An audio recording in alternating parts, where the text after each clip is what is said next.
Neurodivertidos irão dominar o mundo, sério.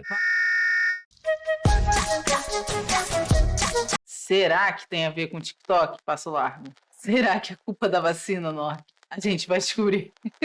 Olá, terráqueos! Hoje a gente vai fazer um react da camarada Pedagolítica e ela vai explicar pra gente por que tem tantos casos de TDAH hoje em dia. Será que tem a ver com as redes sociais? Será que tem a ver com alguma outra coisa? A gente vai entender melhor hoje. Mas antes de começar, já deixa aquele like, se inscreve no canal, ativa o sininho e se você puder contribuir financeiramente com o canal, tem o Pix aqui na tela, tem o link do Apoia-se na descrição, ou você pode se tornar membro para ter acesso a conteúdos exclusivos. Mas bora! É o microplástico no cérebro da gente que tá fazendo a gente ficar com TDAH. Ou será que é porque antes não tinha diagnóstico e agora tem? Exatamente. Diabetes também era assim. Ninguém morria de diabetes antes, porque não tinha diagnóstico.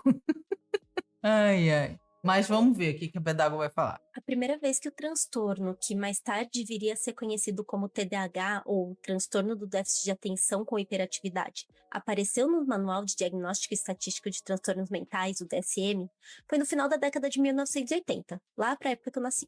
E de lá para cá, enquanto o mundo passava por transformações econômicas, políticas, sociais, com a dissolução da União Soviética e o avanço desenfreado do modelo neoliberal de organização político-econômica e social, o número de casos de TDAH explodiu. Em um período de 20 anos, a prevalência subiu de 6,1% entre 1997 e 1998 para 10,2% entre 2015 e 2016.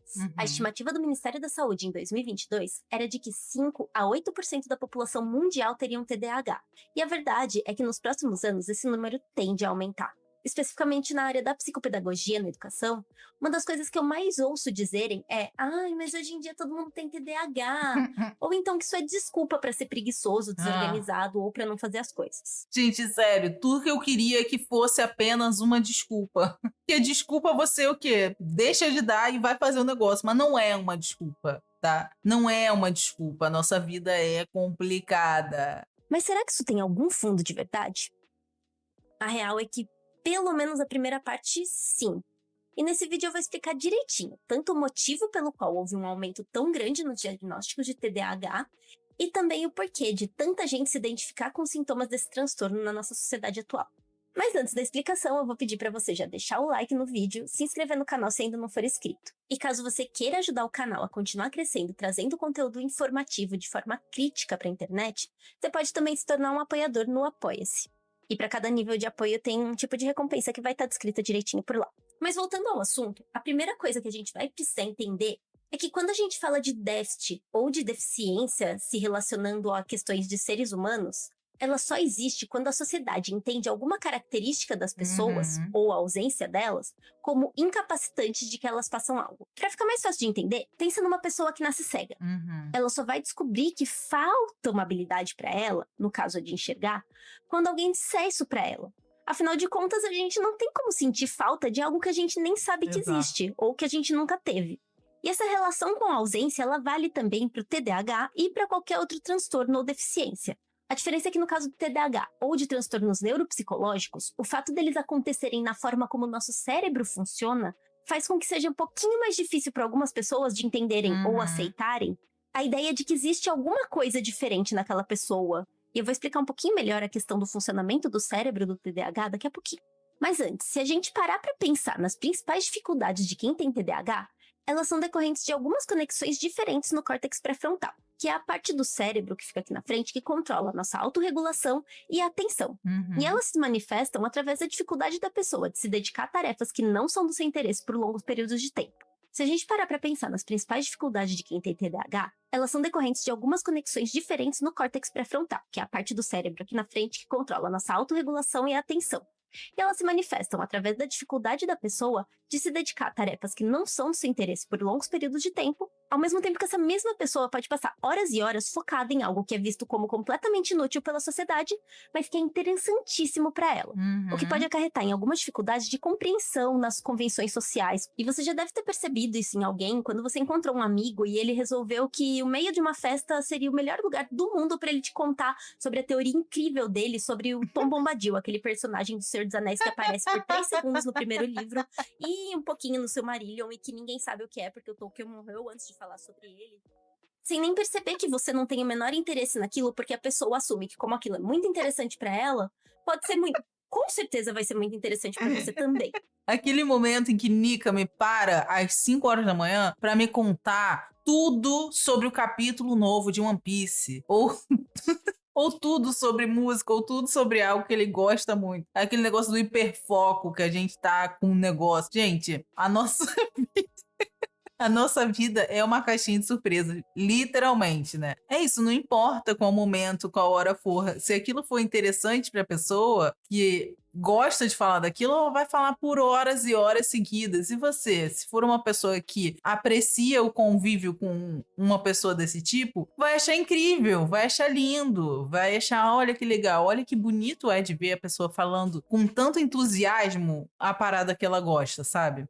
Pedago, deixa eu largar uma autocrítica aqui, exatamente. Ai, cara, sério. Mas lembrei o que eu ia falar. Eu ia falar que só existe esse conceito, né, de pessoas com TDAH, pessoas com deficiência ou déficit no capitalismo que vê uma pessoa como normal e a outra como diferente. Então, tudo que for diferente do que o capitalismo espera da gente como normal, então, que é sair para trabalhar todos os dias de manhã, sem questionar, no horário certo, tudo isso, qualquer pessoa desviante desses padrões que o capitalismo nos impõe vai ser vista como deficiente ou como com um déficit de alguma coisa. Então, imaginando numa sociedade onde a gente não diferencia indivíduos dessa forma, talvez a nossa forma de enxergar as neurodivergências fosse bastante diferente de como é hoje em dia, né? Porque mal ou bem, hoje em dia, os tratamentos para TDAH, para autismo e tudo mais, são tratamentos que buscam fazer com que esse indivíduo seja funcional. E a gente precisa que esses indivíduos sejam funcional? Sabe? Então, assim, essa lógica que é meio esquisita e torta que o capitalismo coloca de que existem pessoas que são naturalmente normais e outras não. É isso, a sociedade faz a gente deficiente, exatamente. E ainda por cima, pessoas com neurodivergências, né? Porque existe todo um estereótipo de como deve ser uma pessoa autista, de como deve ser uma pessoa TDAH. Só que as pessoas são diferentes. Autismo é um espectro. O TDAH também não vai ser igual em mim, que não vai ser igual em Nika, que não vai ser igual no Rafa, que não vai ser igual na Mel, que não vai ser igual no Miguel, nem no Nork. Então, cada pessoa é diferente. Então, a gente achar que todo autista é igual é uma falácia e invisibiliza várias pessoas que têm autismo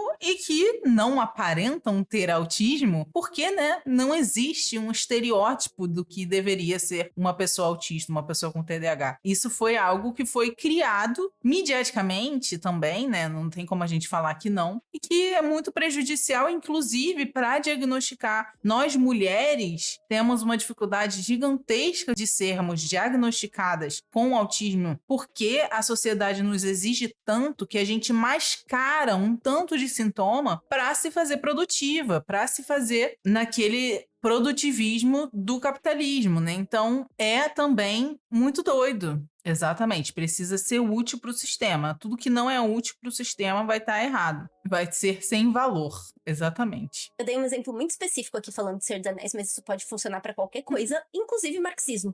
Mas calma, que a coisa não é exatamente ruim. E esse vídeo não serve para fazer parecer que ter TDAH é uma coisa horrível. Porque uma das outras características de pessoas com TDAH é a criatividade extrema, a habilidade comunicativa e recursos para resolver problemas e situações sociais nas quais pessoas neurotípicas não pensariam. além da habilidade de pensar fora da caixinha, por assim dizer, e encontrar soluções para problemas que pessoas neurotípicas não pensariam, justamente por conta dessa forma diferente do cérebro funcionar. Neurodivertidos irão dominar o mundo, sério. Fala sério. A gente é criativo, a gente é empático pra caralho, né? Vide tio João, gente. Quanto esse homem é empático, sabe? Cara, a gente é brabo. Devia ser mais um superpoder do que uma deficiência. Só que deixa as pessoas acharem que é deficiência. A questão é que os problemas muitas vezes impedem que essa parte positiva apareça, já que a pessoa tá ali tentando se encaixar numa sociedade que definitivamente não foi feita para ela. E isso nos leva ao grande ponto desse vídeo. Acho que a gente já entendeu que esses sintomas do TDAH sempre existiram. Não é como se as pessoas só recentemente tenham passado a se interessar por coisas muito específicas. A questão é que só recentemente elas se tornaram um problema, quando as pessoas foram meio que forçadas a começar a realizar atividades que são características da nossa forma social atual, que a gente pode chamar de capitalismo tardio ou neoliberalismo. Como, por exemplo, passar 8 horas direto sentada na frente de um computador, executando a mesma tarefa monótona. Ou então fazendo um trabalho mecânico, como, por exemplo, a operação de uma máquina. Sim. Entender isso faz com que fique bem fácil chegar à conclusão de que não é que mais gente tem TDAH hoje em dia do que tinha 50, 100 ou 200 anos atrás. Mas sim que as pessoas com TDAH têm mais dificuldade hoje de se encaixar naquilo que se espera de um adulto funcional dentro dessa sociedade capitalista do que tinha quando os trabalhos permitiam maior liberdade de movimento e menos tempo de foco. Até porque a gente nunca trabalhou tanto quanto a gente trabalha hoje. No passado, principalmente antes da Revolução Industrial, era muito mais comum que os trabalhos fossem relacionados à exploração de recursos naturais da terra ou manuais. E curiosamente, é bem comum que pessoas com TDAH tenham hiperfoco em jardinagem ou marcenaria, por exemplo. Você jura, Nica? Hiperfoco em jardinagem?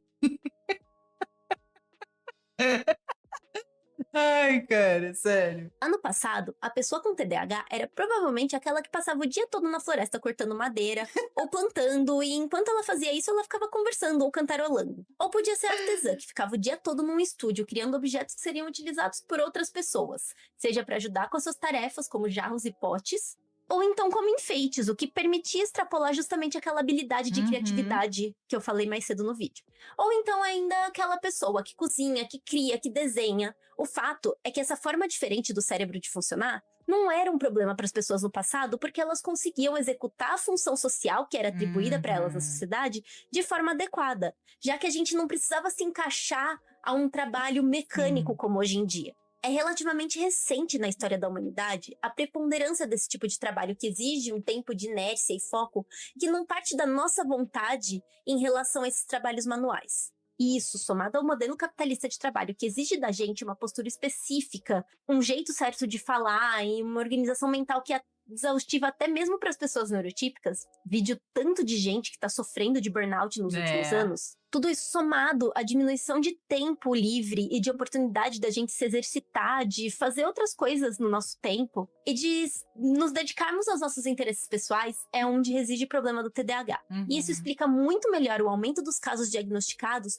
do que um aumento na ocorrência do TDAH. E agora me fala, se você já tinha parado para pensar nessa relação do aumento de casos de TDAH com a nossa forma de organização social, e me conta nos comentários o que você achou desse vídeo. Se você gostou, compartilhe ele com alguém que possa se interessar pelo assunto, e caso não seja inscrito no canal, se inscreve que isso ajuda demais a gente a chegar em mais gente.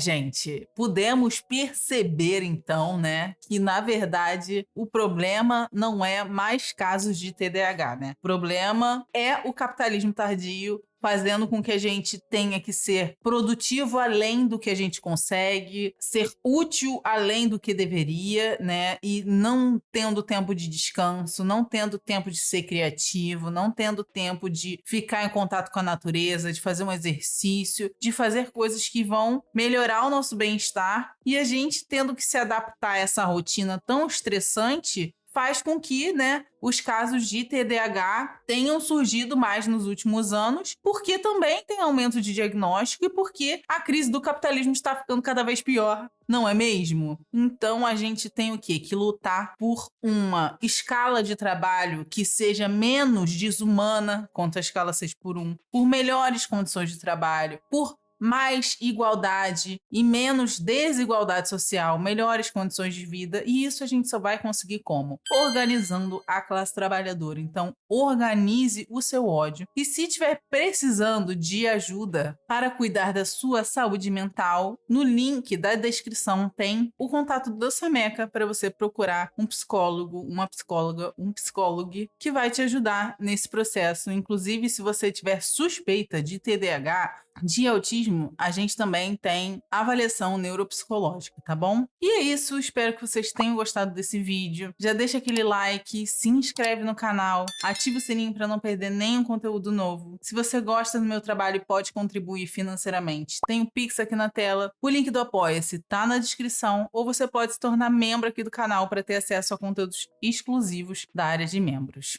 É isso, gente. Beijos e até a vitória.